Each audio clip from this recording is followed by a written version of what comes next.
Welcome to It's a Good podcast. My name is Hayden, I'm Chris. I'm Harry.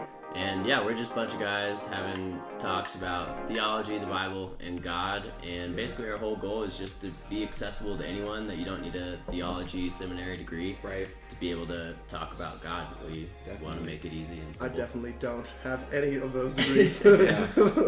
That's so true, though. I mean, you just have to be interested in it. All the information's out there. So, a month later, here we are, and what we decided today was to talk about the Lord's Prayer. And that was kind of a Chris-oriented decision, so was there a reason behind that? Yeah. So at the church I work at, we've started doing like Wednesday night worship, which is like a different way of worshiping, where it's kind of a smaller group, but we start out with a meal, and then we do worship, and then we get together and talk about stuff. And at the end of every night, we do the Lord's Prayer together. And I really like the Lord's Prayer, but it occurred to me a while ago that we never really talked about it. And there's a lot of funny language in it. There is. And it's so unique in the Bible.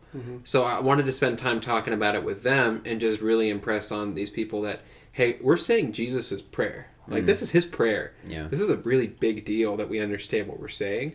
And so it was really neat. From like children to adults, I think we all kind of a refresh on what it was, and kind of recognizing the power in it. Yeah.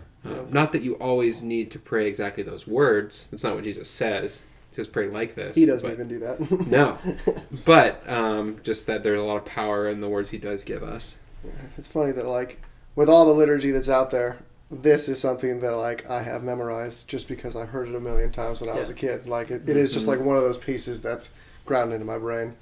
And I have no idea why, nor do I really understand it thoroughly. So it's really good to talk about it. Yeah, it does culturally feel like one of those things that in right now America, like, you kind of just know it, like you're expected to know it. That is one thing that actually has bothered me about some places that I've been, where they're like, all right, let's say the Lord's Prayer together, and you have no resource to, like, reference. You know, they just, like, expect you to know it because you've been saying it for your whole life. Or you're one of those places where, like, they cut off the last lines or whatever, which we'll talk about, and then you're like, and for thine is...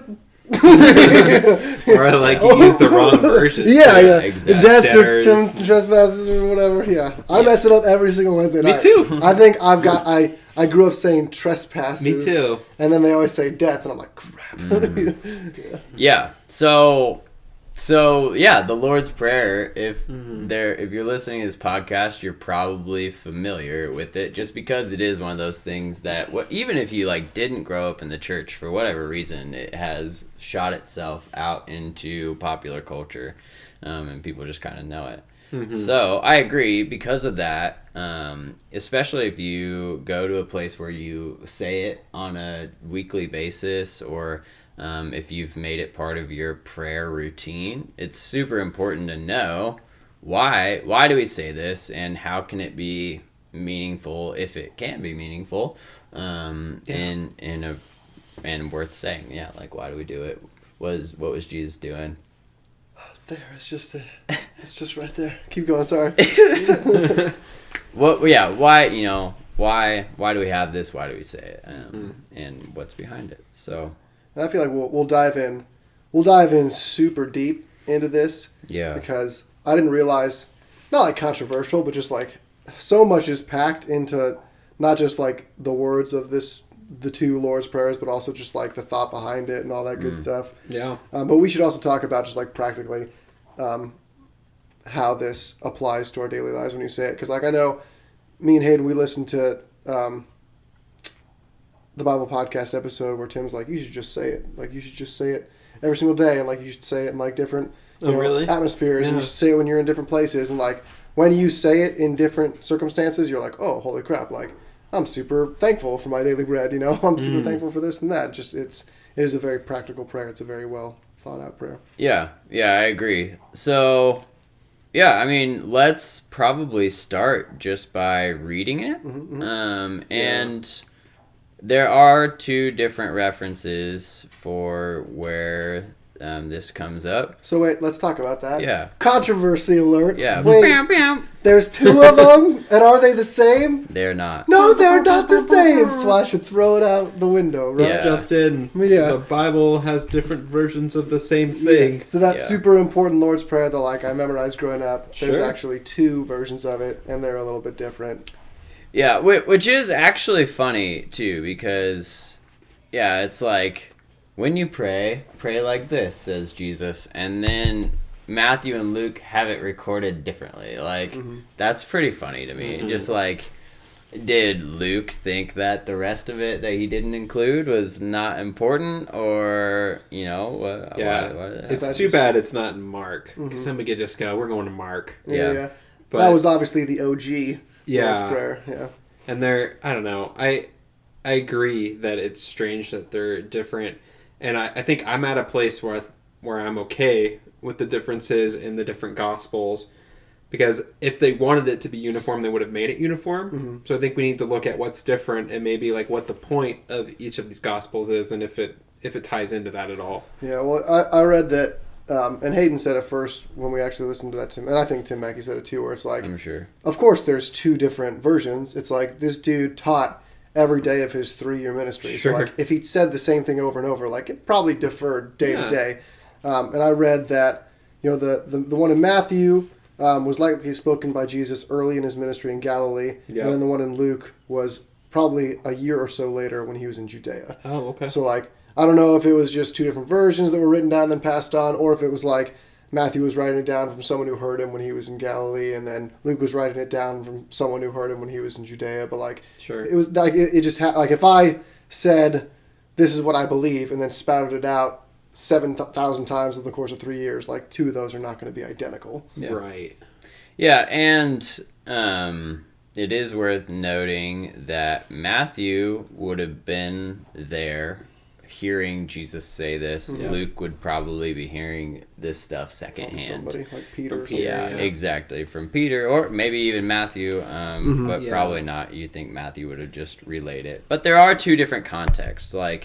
So the two passages, the first one is in Matthew 6, and shows up in Matthew 6, and kind of the context of that one is really just a bunch of teaching from Jesus. It's just like thrown in the middle of a whole bunch of teaching.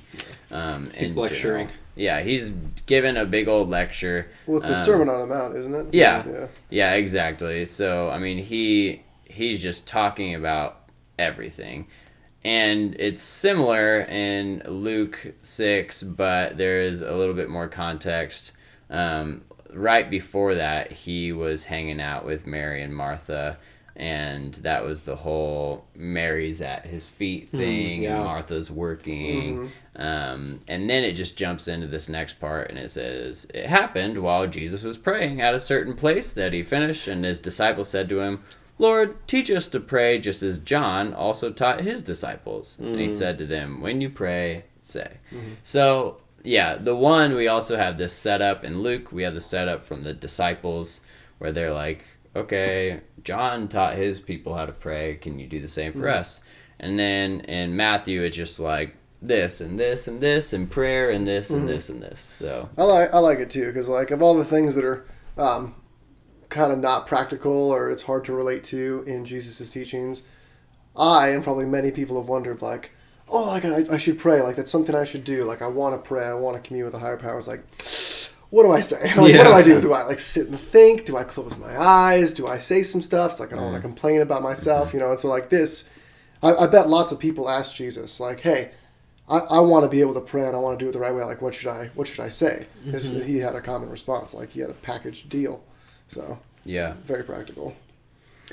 Yeah, and he in Matthew, it's in the context of like when you're practicing your faith, like when you're implementing some of the practices of faith, how do you do it? And part of that is he starts with giving money and then praying, because in the Jewish context at the time, those were two very public means of exploring your faith and practicing your faith. Like, you walked into the temple, you put your money in the thing, and that was a public way of giving money. And so he says, when you're doing that, like, do it in private and, like, do it in secrecy. Don't make a big show about it. And then he's like, and in the same way, when praying, you don't need to make it a super big public scene, and you don't need to go on and on and on and on. Like, and the reason he's saying that is because there are people who are doing that. Absolutely. And his point is, if you're just doing it for the attention, congratulations, you've gotten yourself some attention. Yeah.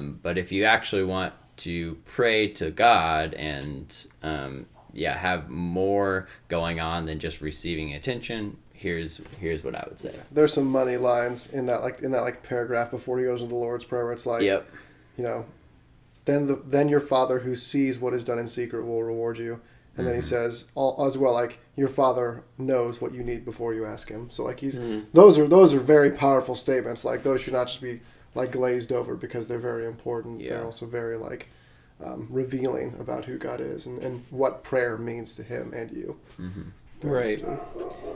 Yeah, I think that's good. I like how your version has on verse 9 it has the so there, which is tying these two things together, saying because your Father knows what you need before you ask him, pray this way. So do it. Yeah, I like that a lot. Which is really interesting because if right before, and I think this is just something cool to know about prayer in general, because I think it is one of the questions that people ask.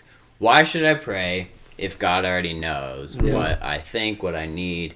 And Jesus says, right before he teaches them how to pray, he says, you see, your Father knows what you need before you ask him. So this is how you should pray. Yeah. And so his conclusion isn't, so then you shouldn't pray. Right. It's, so then you should pray. Yeah. And part of this, I think, is his very revolutionary idea that God is a father. And so... yeah, a father, like a good father of a good child, knows what they need, but he still delights when a child asks him and he is able to do. Yeah. Well, and I think it's reciprocal as well too, because it's like Roma knows that I love her, and she knows that I tell her all the time that I love her. It's like, does that mean that I should not say it because she already knows it and like take it for granted? No, and then like vice versa. I know when Roma gets done with her food, she's going to be like, I want a popsicle. And, like, sometimes that's frustrating, but, like, also, and, like, it's not what she needs, right? She doesn't need a popsicle, but, like, she's not going to not ask, and then I'm not going to not respond. Like, and I'm never probably going to be like, here's the popsicle you didn't ask for, right? Like, I'm probably never going to do that. So, like, that expectation doesn't mean that it shouldn't be communicated. Right. I think, too, I agree with all that, but I think we also...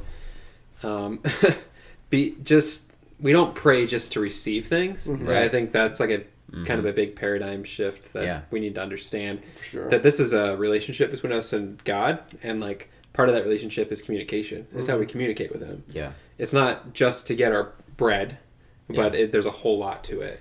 Yeah, that is really interesting. He says, you know what your Father needs before you ask him, and then here's how you should pray, and it's a 100% unselfish prayer. Yeah. That is totally true. It's like, hey, he knows what you need, so this is how you should pray, and the only time he mentions what you need is once, and it's in like a collective sense. So it's not even providing for your own self. Right? Yeah, the whole first half is like, oh, by the way, you, like completely disregard me. Yeah. So that's all good setup. Any other setup before we actually read it? Well, I think we said let's start by reading it 10 minutes ago. Yeah, no, let's start by reading the Matthew one, and then we'll read the Luke one, and then we'll talk about the lines and stuff. But I also want to get into like the whatever. We'll get there. Yeah. What version are you using? I have the NASB, but I could switch to something. Go ahead and use the NASB. I've got the New Kingdom, which is going to be really different. So I've got the NIV, so we got a good spread. Okay. Got you a good spread. So this is Matthew 6:9. Pray then in this way: Our Father who is in heaven, hallowed be your name. Your kingdom come. Your will be done on earth as it is in heaven. Give us this day our daily bread, and forgive us our debts as we also have forgiven our debtors. And lead us not into temptation, but deliver us from evil. For yours is the kingdom and the power and the glory forever. Amen. Your NASB version has that last line too. Yeah, that's interesting. That is really interesting. NIV doesn't. Yeah. Yeah. I don't know why. That's okay. Oh, look. Yeah. Oh, it has a note. It's in says, parentheticals. Yeah, the clause is not found in the early messages, which is true. Okay. So this is up to the reader, right? Right. Is the church? Then we shouldn't get into this, but something you need to decide when you're reading the Bible is continuing revelation allowed in the church? Are we allowed to add things in and say that this is also good to do, or is it not? And if you don't think it is, there's plenty of good resources out there for you. And if you do, you should just know what was original and what wasn't. Yeah. Man, there's some other line. I remember freaking out about it with you, where it's like, maybe it's Paul or something like that, or maybe it's Peter, but like there's a line that's added, and it has to do with the Trinity. It's like an explanation, then it's like the Father, Son, and Holy Ghost, and like it is like this, where it's like this was added after the fact, and like I can see both sides, but like initially that really bugs me. Yeah. So like we can go straight to this last line, which is like something I want to talk about. It's like, why would you add it? Like, why would you take Jesus's prayer that you just said is like super important to know Jesus's prayer, and then be like, oh, we should just add? He probably just missed this, or it's like that's like a crappy way to say it. A good way to say it is like this completes the thought, or like this even adds to what he was trying to say. Yeah. My opinion on it, and this is my guess, I don't know if this is true or not, but I'm guessing this was added at some point, and then people accepted it as true. And then we found out at some point, hey, that's probably not actually what the earliest manuscript is, but it's part of our church tradition now. So let's keep it in there, but let people know that it's not original. Yeah, I agree, and likely too, this wasn't added too much later after the fact. Right. It seemed some of what I've heard about, and so. For those listening, the line we're talking about is, for yours is the kingdom and the power and the glory forever. Amen. That last line. Amen. Yes. And so actually, it's funny that you do that, because that is what is thought of why that last line was added, is because the nature of the rest of it was such that it lended itself to singing, and it was easy to sing and like good to sing, and they liked to sing it, and that was part of Jewish tradition. Absolutely. Was to sing their prayers, and so they were like, this needs a prayer song ending. Let's wrap it up. So they gave it a prayer song ending. Yeah, well, and so when I am initially frustrated about it, I think comparatively that it's like, okay, you took Let It Be by the Beatles, and then you added something to it. Right. You suck, you shouldn't do that. But actually, it's like, okay, we wrote Let It Be by the Beatles, and then we found out 100 years later that like one of those lines in there was like something we added. Like it wasn't Paul McCartney's original lyrics, but like that's the song you guys all know and love. And so it's like not, maybe it's because it's like the original that we grew up with or whatever, makes it a little easier. When David Crowder redid How He Loves, I lost my crap. Yeah. Because I hated the way he did it. Yeah. But it appealed to a bunch of people that wouldn't have liked it with that lyric in it. Yeah. And later, listened to something on John Mark McMillan talking about it, and he was like, I'm just glad the song's reaching people. Yeah. I don't care. Yeah. And I was like, why do I care about that? You know? Well, I guess in this situation I care because it's like... It's misleading. Well, it's Jesus. So, like, you know, you can be a good songwriter and then, like, edit it after the fact, and it's like... But it's like humans messing with Jesus' words. Yeah. So, like, I think that's the... The parentheticals are still in red letters. Yes, you know? yes. Yeah. It's like, he didn't say that! They need to be... I agree. If I was doing a translation, I would have them... I'd probably have them in brackets, honestly. That's what when I read the NASB on here, it is in brackets. Okay. So when I read the NIV, it's not even there. This is probably a free version of it, which is probably why I don't have it. But yeah, it should be in brackets for sure. It's funny how our translations are actually mirroring our preferences right now. Mine's like, it's not in there. Well, this is the thing. I like the NASB, but I never recommend it to people because you need to know going into it that it's more than anything, it's literal, and that's going to be incredibly misleading. Yes, in a lot of ways. So I'm already reading this knowing that I need to be careful, right? Which is the NIV is taking some of that and saying, like, just get rid of it. Like, let's not create a stumbling block for people. Right. Yeah. So all that as an aside, but. That's the NASB version, and it includes the common use wrap-up line that we know and love. Yeah. NIV. Yeah. Okay. This, then, is how you should pray. Our Father in heaven, hallowed be your name. Your kingdom come, your will be done, on earth as it is in heaven.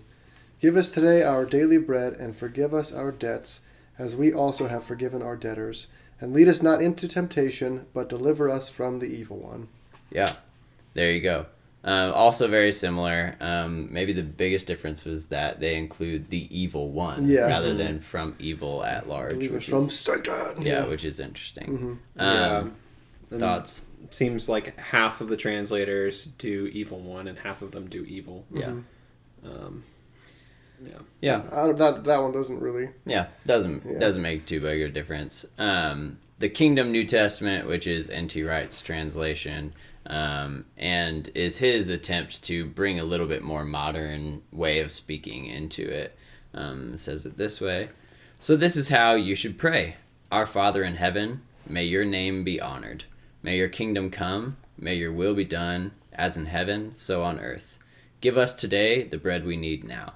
And forgive us the things we owe, as we too have forgiven what was owed to us.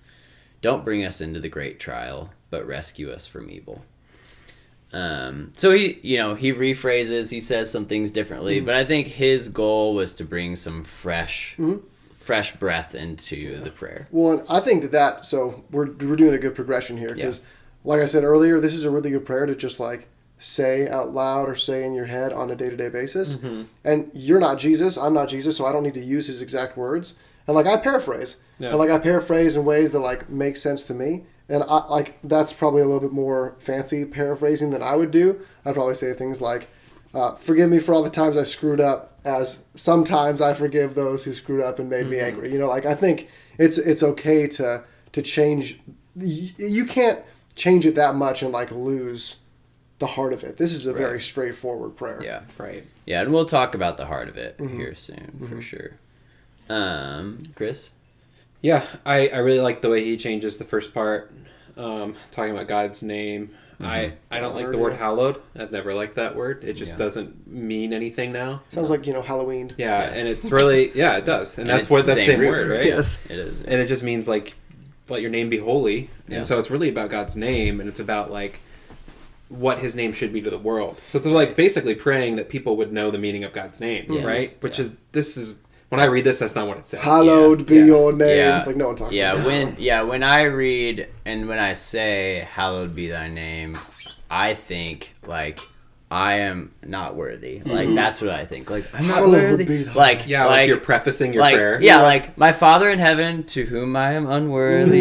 Like that's which is kind of a contradiction, right? Like my Father, to whom I'm unworthy. Like that's an unhealthy father relationship there. Yeah. And I think that's maybe this is part of why people feel that unhealthy father relationship with God. Like I'll never be good enough for. Yeah, absolutely. But right, what you said is totally right. And the way N.T. Wright translates it is more understanding for us. May your name be honored. Yeah. So may people know your name in an honorable way, God. Yeah. Right. Like that's our hope and our prayer. Yeah. And I think hallowed is a fine translation. Yeah, but unless you really look at what it is, like I didn't do up until like a month ago. Well, like, also I was just like, okay, like that, like let your name be holy. That I didn't really have any thing in mind when I was praying that. It was just like getting ready to pray the rest of the prayer. Yeah. Well, also like no one uses that word anymore. When was the last time you said like this is hallowed ground? Yeah. Like seriously, unless you're quoting the Bible. What a hallowed day this is. Let this day be hallowed. Yeah. So then jumping over to Luke 11, and I think we'll spend most of our time in Matthew just because it's more extended. But then here's just the Luke 11 version from the NASB, just so you know. And this is again after the disciples say, "Teach us how to pray." And he said to them, "When you pray, say, Father, hallowed be your name. Your kingdom come. Give us each day our daily bread, and forgive us our sins, for we ourselves also forgive everyone who is indebted to us. And lead us not into temptation." Period. A little more condensed. Yeah, it is definitely more condensed, but I think it still says the majority of what the extended version is trying to say. Yeah. And actually just does it in a shorter way. actually think that in Matthew the verses are broken up pretty well. Yeah. Because it hits all the same points. It just does it differently. Like your kingdom coming and your will be done is the same thing. Right. Right. Like on earth as in heaven. Like that is the kingdom coming. Right. So like it leaves out your will be done on earth as it is in heaven, but you're already praying that. It's insinuated by your kingdom come. Let your kingdom come down here so that your will is done down here just like it's done up there. Yeah. Yeah. Yeah. Just a little more detail. Yeah, exactly. It does have the sin versus debts, though. Yeah.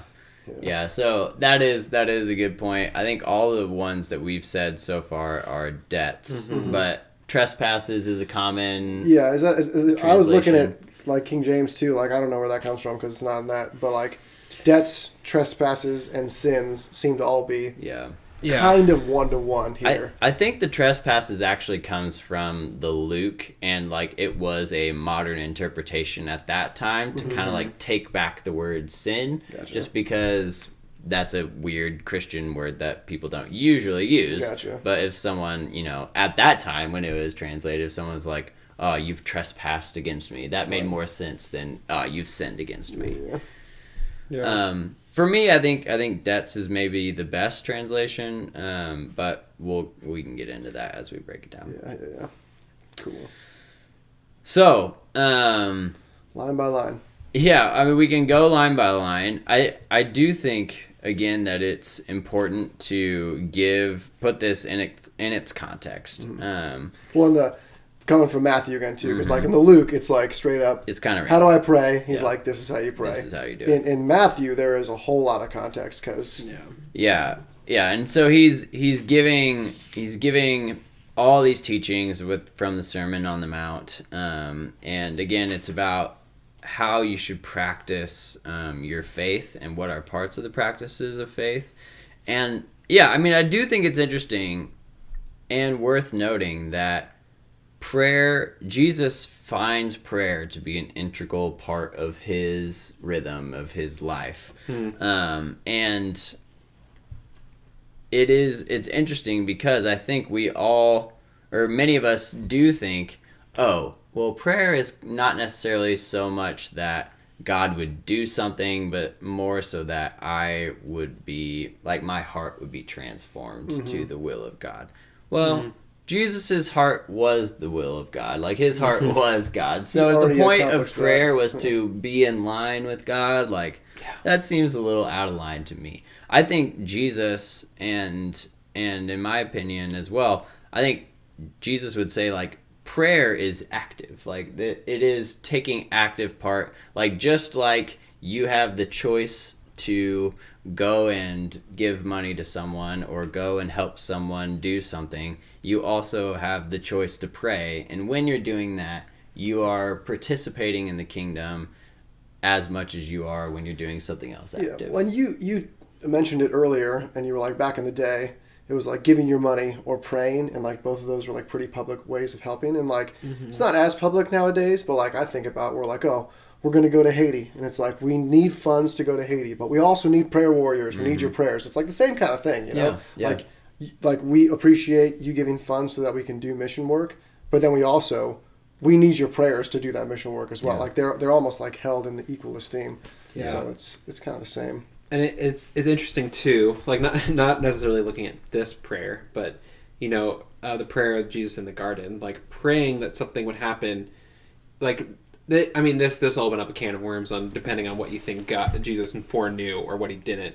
But Jesus was willing to pray what he really wanted, even though he necessarily knew it wouldn't happen. Well, and the connection between those two is God's will. Mm-hmm. So like God's will is mentioned in both of those prayers when he's in the Garden of Gethsemane, and it's like, I think you can pray for anything you want. Like, it might be selfish, but you could be like, God, please make me a bazillionaire. Mm-hmm. But I think if you preface it or suffix it with, hey, if it's your will, I think that that's a big point of this prayer that we're reading. Is like, your will is above all. It's above my will. It's above what I want. It's what's going to happen. I completely agree, and that's just always a really humanizing point for me reading Jesus' story.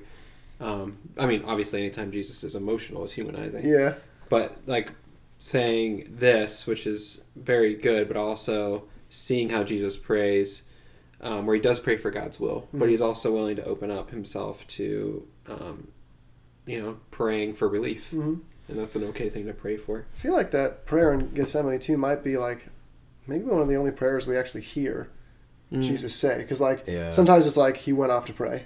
But like this one's like someone must have been sneaking up and listening to what he was saying and writing it down. I don't know how. Maybe that's why they added the whole bit about them sleeping. It's to cover up from the fact that they were all sleeping. All of us. Jesus is like, I went away to pray. I wanted some real peace and quiet. And like Matthew's over there, he's sneaking up. He's like listening. He's got like a scroll. And then Jesus comes back, checks on him. They're like, like, is he going to be angrier with me if I was sleeping and being lazy, or if I was eavesdropping on him and writing down his words? That's it's like, so I'll funny. take the first one. That's so funny.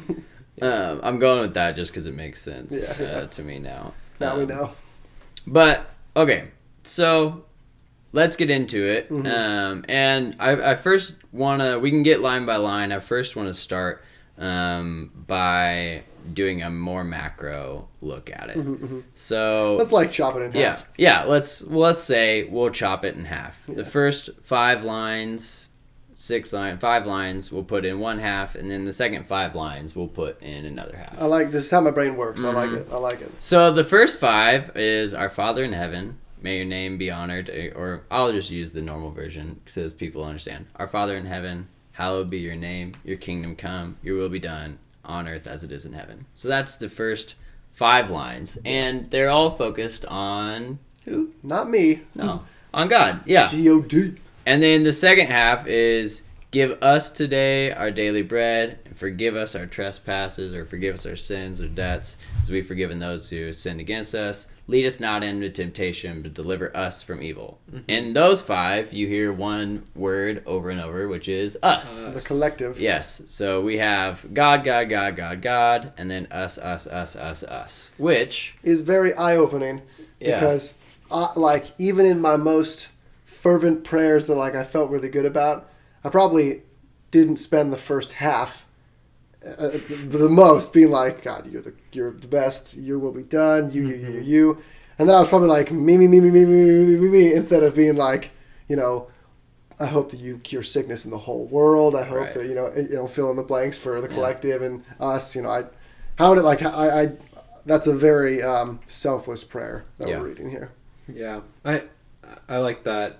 I do think though, as a model, like I think praying communally doesn't necessarily have to be the word us, but it can be praying for, like me praying for Harry, me praying for Hayden. Yeah. That's still a communal prayer. Yeah. But it's more specific. What is intercession? What's the word? Yeah, intercessional prayer. Okay, we don't need to get into that. And I actually am going to get into it. Okay, cool. I have some plans. We're going into Paul? Into it. Not necessarily. Saints. But the other thing that this demonstrates, intercede. It's it's Jesus being on message, right? So his message was the kingdom. And then when someone asks him, "Hey, what's the greatest commandment?" He says, "Love the Lord your God with all your heart, soul, mind, strength, and then love your neighbor as yourself." This is a prayer that reflects that. The first half is about loving the Lord your God with all your heart, soul, mind, strength. And the second half is about loving your neighbor as yourself, like yourself included, but also your neighbor. And so I think that's just a cool thing where Jesus says, "Hey, what is the greatest command that I give to you? Love God, love others." And then he's like, "Hey, and when you're praying, when you're asking God to intercede, there's going to be an embedded reminder and like an embedded." I think there is, like, even though I said I don't think prayer's main purpose is to change and transform our hearts, I think when we pray, love God and love for others, like that does transform our hearts as well. I think so. As well as it is, accomplishing Jesus' kingdom work. Yeah, I think it transforms your mind or your heart or your perspective or whatever, the same way as it would transform your perspective if you woke up every day and looked in the mirror and you were like, "I'm a champion," or whatever. Like whatever things that you say over and over to yourself. If this, I would highly recommend this one. This seems to be a really good template for transforming your fill in the blank, There's a lot of power in repetition and like forming habits. And if your habit is to start your prayer out with praying for the kingdom and then praying for people around you, like I think it'll transform your life. Oh yeah, I mean, like my dad growing up, he was a big affirmations guy. So like he would literally like you know, as he was shaving or as he was getting ready in the morning, like say a certain number of things. You know, and like some of them were Bible verses, and some of them were just like things that he read out of books, but very big affirmations guy. Yeah. And so the other thing that I think the presence of that word us over and over again does imply is that this is an intercessory prayer, to some degree at least. And intercessory means you are interceding on behalf of someone else. So you are essentially praying on others' behalves. And I think this is intentional because part of Jesus's role, and this is fleshed out a ton in Paul, but part of how Jesus sees his role is by the great high priest, and that meaning that he was the one who would enter into God's presence and intercede for us. You know, he has the opportunity to bring us to God because he is pure and he has the ability to enter God's presence. We don't have that on our own behalf. And this is all kind of like a mirror image of Old Testament high priests. Exactly. Yeah. Yes. So using that metaphorical language, but Jesus saw that, I think, part of not just as like a metaphorical role of him, but like as a literal, as literal as it gets. Role for him. But he's saying this is how you should pray. And so we are also instructed to pray for the us and to act as intercessors or to act as priests in that way. Yeah. You know, saying we're the go-between between God and other people. Well, and also saying, like, what do you think about Jesus? He's the Son of God. Well, our Father, like the first line, not saying it equates us with Jesus, but it puts us on that same platform of like, God is our personal Father, and we can intercede for others directly with Him. This is like, that's not something that is super clear just on the surface, but when you say it like that, it becomes very empowering. Yeah. Yeah. I mean, you're establishing like I don't even know. I mean, you're establishing a lot, but you're establishing your like position as God's son or daughter, and show like that already like.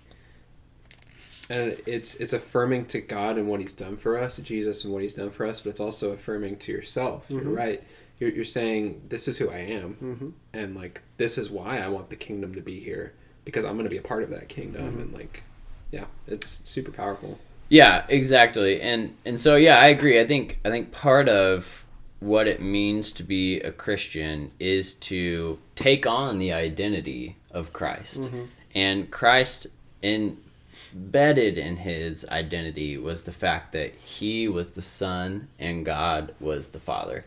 And you know, later on it says, you know, no one knows the Son except for the Father, and no one knows the Father except for the Son and those who He is revealing this Father to. And I think this is part of Jesus's way of saying, like, this idea of God as a Father is a new revelation from me. Like in the Old Testament, you had God, and there was kind of maybe a notion of Him being a father. You see it a little bit. Yeah. But I think you had a couple, like, few and far between. But nothing. Exactly. But the full revelation of God as our Father is a very new thing that Jesus brought in. And so I think establishing that as truth as the very first line in here is intentional. That we are supposed to think, God, I'm coming to you in the identity of Christ, your Son. I'd be interested, because I'm not as learned as I would like to be. I'd be interested to know, like, if the idea of God the Father was primarily a New Testament thing, or if it was something that was established in the Old Testament. I'm pretty sure there were some Jewish leaders and probably prophets that prayed with Father sometimes. Mm-hmm.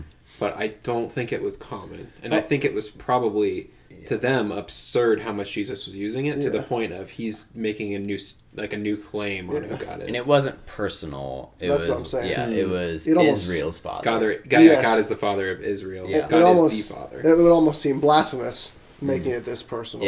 From a Jewish perspective. It did. You know, when he said he was the son, even if They there were was like, that kill communal, him now. even with that communal understanding, they were like, kill him. Yeah.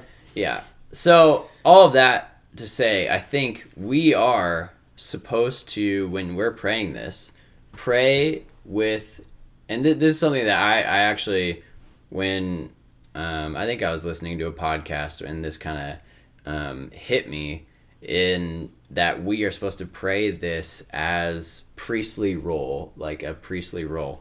And so I literally tried to imagine myself in a priestly garb of like ancient Israel. Whoa. Going into the temple and going into the Holy of Holies while I was praying this. And I don't know, it was a bizarre experience, but I think that's what Jesus is trying to say. Like, when you say this prayer, you're entering in to God's presence and you are asking for forgiveness, just like the priests who were sacrificing the animals were asking for forgiveness for the community. You have that same opportunity to make metaphorical sacrifices, and you're going to be made clean. You're going to be able to enter that presence in those same ways, just as I am. And you're going to enter into the Holy of Holies. And so I don't know if you're like a picture metaphor person, maybe go through that. I thought it was a really cool experience for me, and just help bring some reverence to a prayer that was otherwise very common to me. I think what you guys are saying about Father is really shocking too. I just picture like these disciples or whoever Jesus is talking to sitting around him, and then asking him how we should pray, and then him basically doing this is welcoming them into his like family. The family. Yeah. It's kind of like it is. Having somebody from outside your family and be like, yeah, you call him dad too. Yeah. Like that's incredible. He's like, he starts out with like, our Father, and they're like, whose father? Our Us? Father? Yeah. Really? Yeah. Yeah. That's so powerful. Yeah. I totally agree. So yeah, verse 1 says a ton about who we are and about who God is in general. And so, yeah, when you're praying this, take a moment to think about appreciate that. Yeah. And we talked about the next 4 lines a little bit. We talked about like, hallowed be your name, or like, let's honor your name, or your name is holy.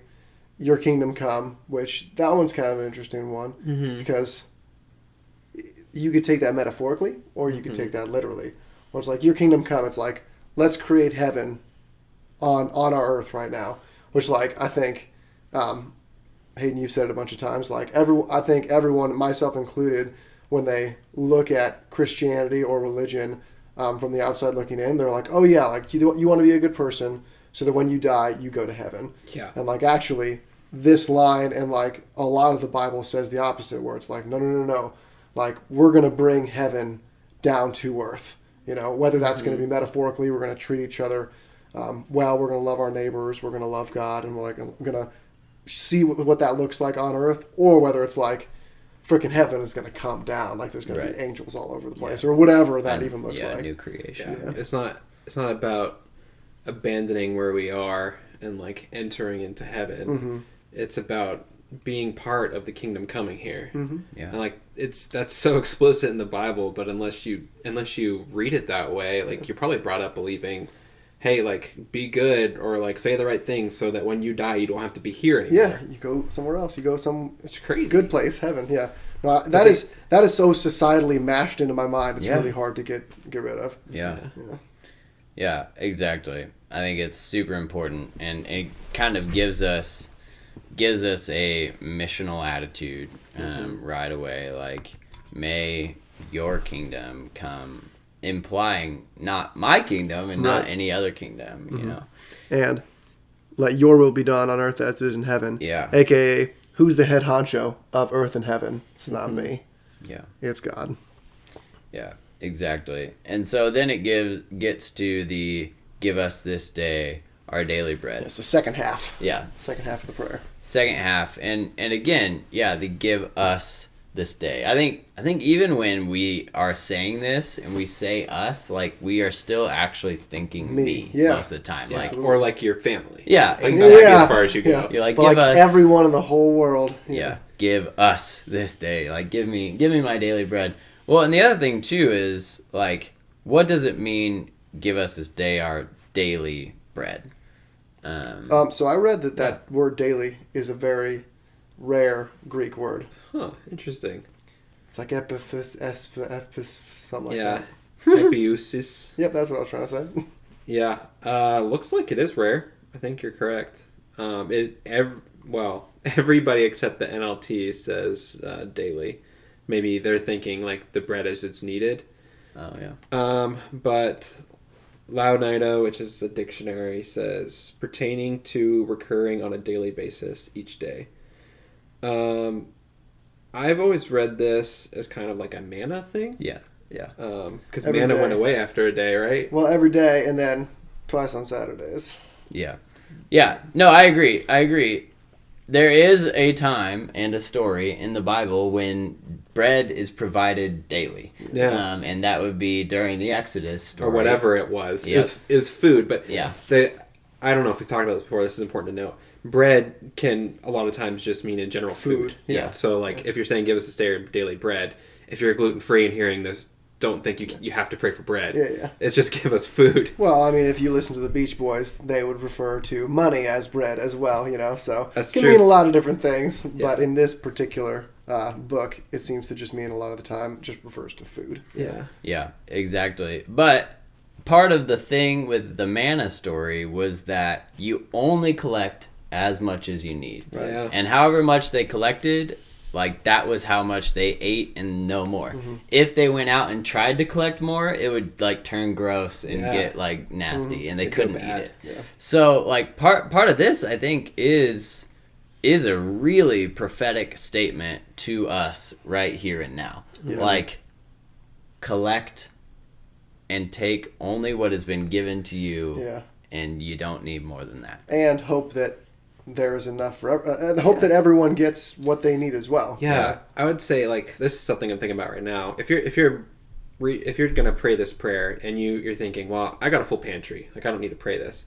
This isn't just for you. Yeah. Like there are people that are literally Yeah. not knowing where their next meal is going to come from. Pray for them. Like it's communal, right? Lots of them. Yeah. Like everybody needs this prayer, not just if you have food. It doesn't mean you skip over this part. And that's what I'm saying too, because when I started saying this prayer, thinking about this prayer, which I have not done in a while, honestly, but like doing it on a daily basis, I'd get to that line, I'd be like, give us this day our daily bread, and I'd actually be like, thanks that I have enough food to eat. But then I'd be like, oh, like, oh wait, that's not what it's saying, Yeah.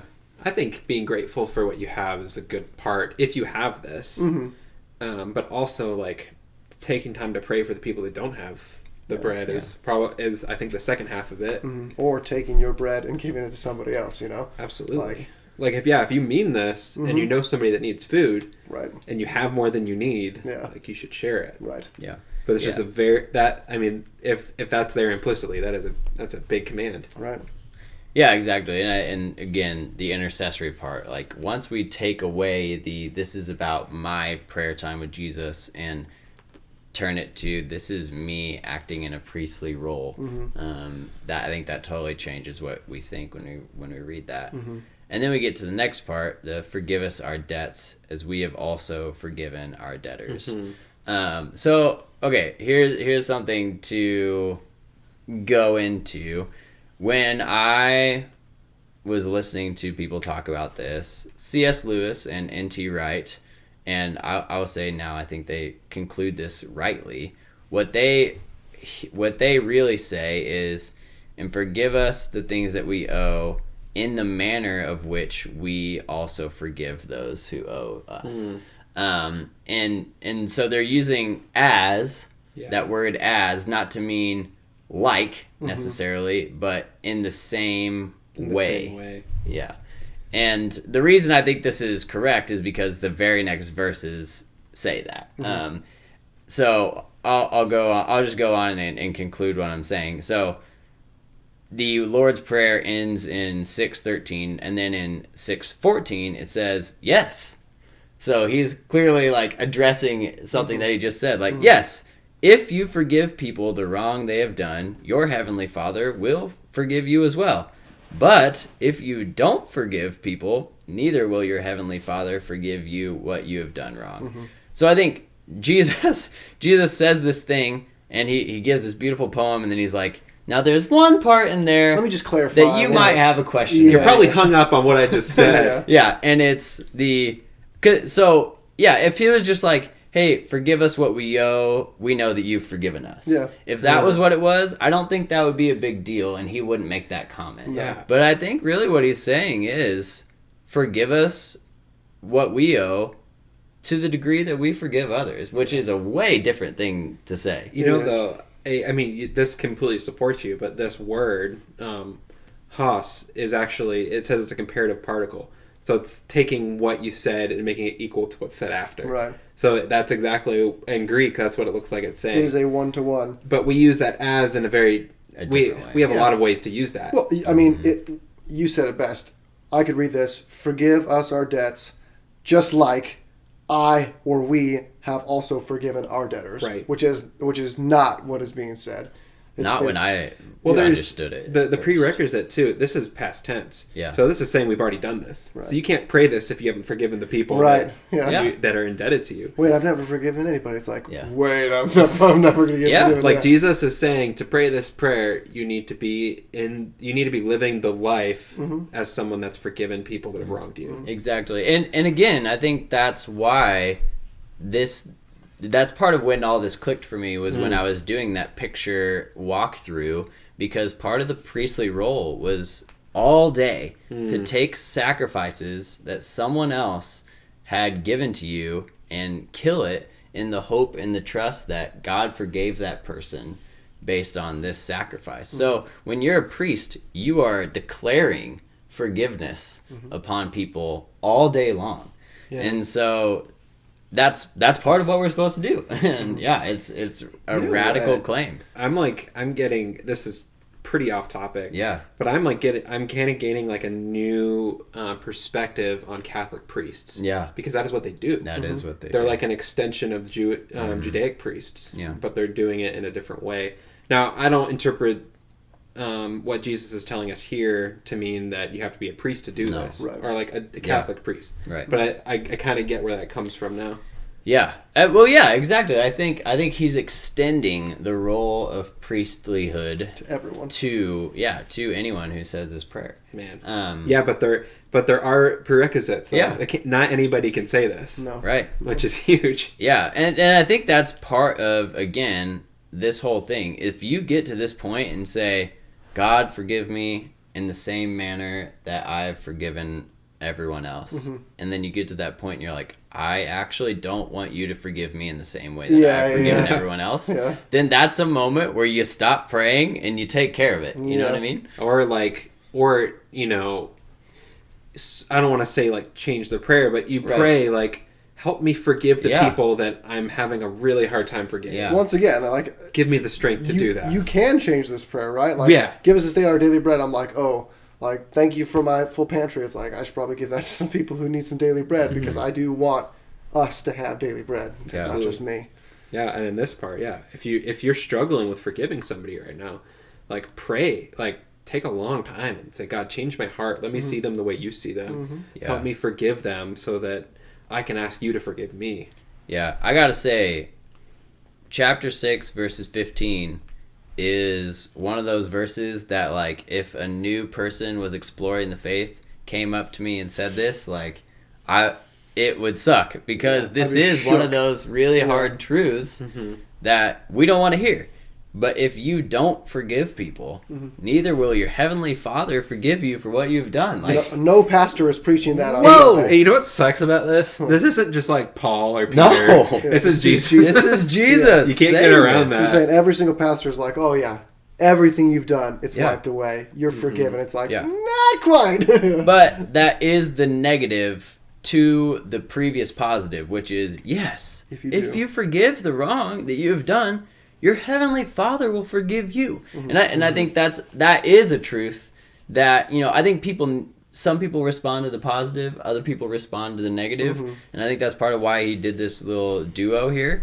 But yeah, I mean, the first part, it's like, man, I just don't feel like the Father has forgiven me, and it's like, man, part of the kingdom of Jesus is forgiveness, and if you can get over yourself and use, call on Jesus' power to bring forgiveness to those relationships that have been broken in you, like, man, God does that for you as well. I think too, like, Jesus is saying this to people that are asking him how to pray. Yeah. That, this is to us as well. But I mean, if you are living in a way that the Holy Spirit is showing through you, and you are actively trying to be a good disciple of Jesus, like, these things should be assumed. So it's not necessarily that Jesus is saying, if this, not this, like, if you don't do this, you won't do this, but he's saying this is what it looks like to be a Christian. Right. Yeah. Like, yeah, this is, if you're a Christian and you're following me, like, I'm going to forgive you all for what you're going to do to me. Like, you need to be able to forgive the people that are wronging you, because you have no idea how much you've wronged God, and you're not really understanding the gravity of that if you won't even forgive your brother. Yeah. Yeah, exactly. And there are many parables and stories that Jesus has to tell that demonstrate that sort of forgiveness. And I would say, too, and I think we'd all agree on this, we don't need to go too much into it, but forgiveness doesn't mean forgetting it ever happened. Right. You don't need to live an unhealthy life. No. You don't need to put yourself in bad situations. The Bible's pretty clear on how to deal with those things. Forgiveness is not just letting things happen to you. Right. Yeah. It is somewhat a resolution of some sort. Yeah. Yeah, and we've talked about that before, Yeah, but I think it's so. always worth noting when we talk about forgiveness. Absolutely. Don't be a doormat. That's not what is. Yeah, that's exactly. not what forgiveness Not at is. all. Yeah. Yeah. And so one thing before we finish, there's a direct, this verse 12 has a direct extrapolation in verses 14 and 15. As I was going through this, all the passages that follow this also extrapolate other parts of the prayer, Cool. which I think is really cool. So yeah, maybe I don't think we have time necessarily to go one-to-one On the whole Sermon on the Mount. on that. Post, yeah. But if you're like, man, okay, what does it mean for our Father in heaven, may your name be honored? Read chapter 6 and chapter 7, and in there you'll get a more expansive understanding. And that's the case for every single line, which is really cool. There's also a book called What Jesus Asks of the World, something like that. And it's basically like 250, 300 pages on the Sermon on the Mount.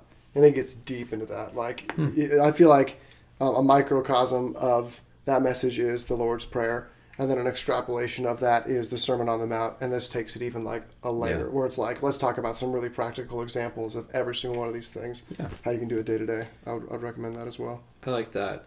I think really when you're asking like what we should pray, you're kind of in a sense asking how we should live. Yeah, exactly. And that is the whole Sermon on the Mount. Yeah, exactly.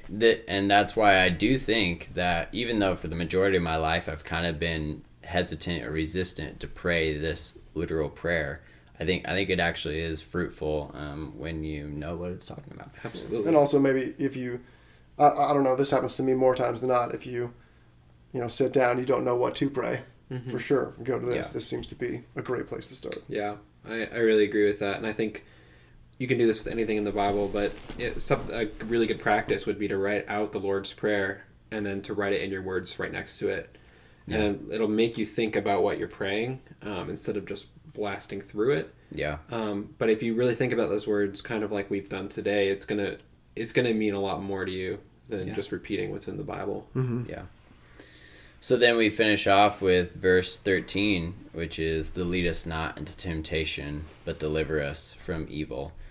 Which I think is people have like problematic interpretations of this. Yeah, so let's talk about it quick. I think it's just because the English is just funny. Yeah. It's because he's saying lead us not into temptation doesn't mean doesn't necessitate that God has ever led anybody into temptation. Right. Well, and I was also, isn't there like there's a verse in James that's like, no one that has been tempted can say that it's from God who's tempting you. Like God does not tempt. Mm-hmm. Right. That's not what it's saying. It's asking God to lead you on the right path and like praying that he would lead you on the right path. But more importantly, like the but is very important, deliver you from evil. Yeah. And it's praying, it's basically the process of praying through what Jesus is going to do for us. Yeah. And like Jesus is telling you to remember that and like pray through it and let that be the last thing you remember while you're praying this prayer.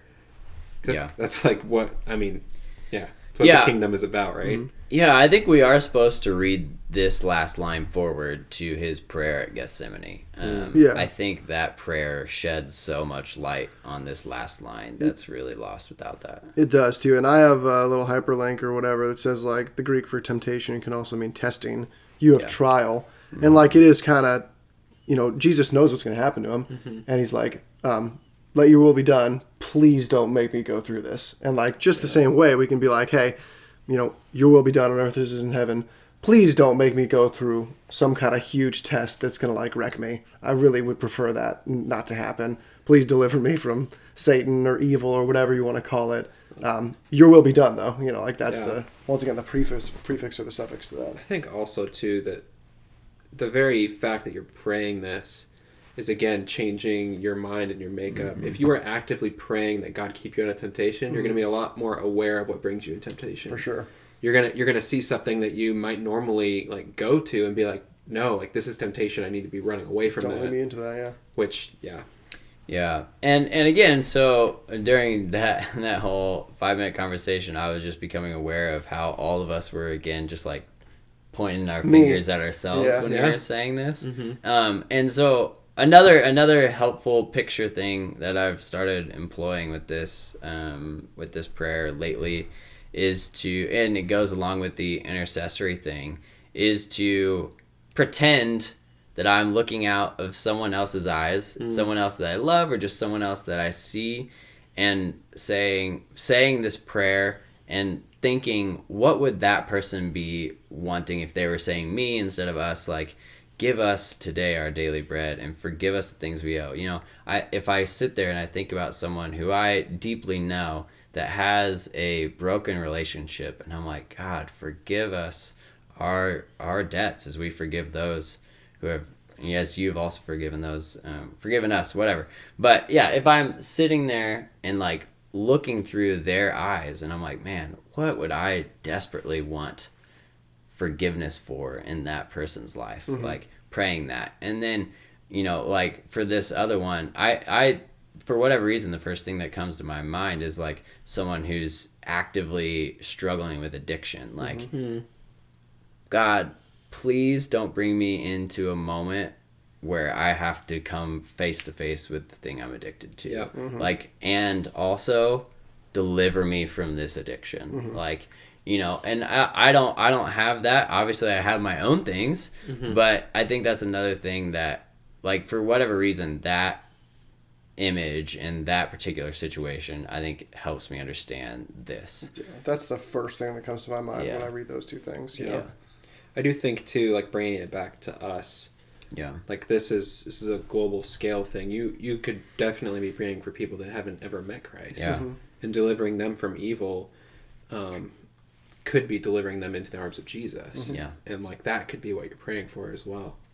Yeah, exactly. And so, yeah, that's why I think understanding this as intercessory and collective is important. And so if you're looking to get some feel fresh about the Lord's Prayer, those are two things that have worked for me. I'm a mental image person, but yeah, the literal pretending that I'm putting on the garb of a priest, doing his roles and going into the Holy of Holies, but then also trying to see out of the eyes of someone else as they would be praying this prayer. Yeah, I love it because there's so many ways you can do it, and we've all talked about a way that we prefer to do it. Mm-hmm. Like you like to kind of think about it and put it in your own words. Mm-hmm. And for me, like I made like a template I ended up giving to people, but basically like put what I did is I put the prayer right next to some questions that I thought were really talking about what it is. Mm-hmm. So for me, I just had to write it out and then write what I thought it was talking about. And like, I can do this every day and think of something different. Mm-hmm. Yeah. It's not necessarily going to mean the same thing to you that is to me, but for me, like I journal, I need to write things down to remember things. Yeah. So if that helps you, it's really just about engaging the text. Like, what's the best way for you to engage it?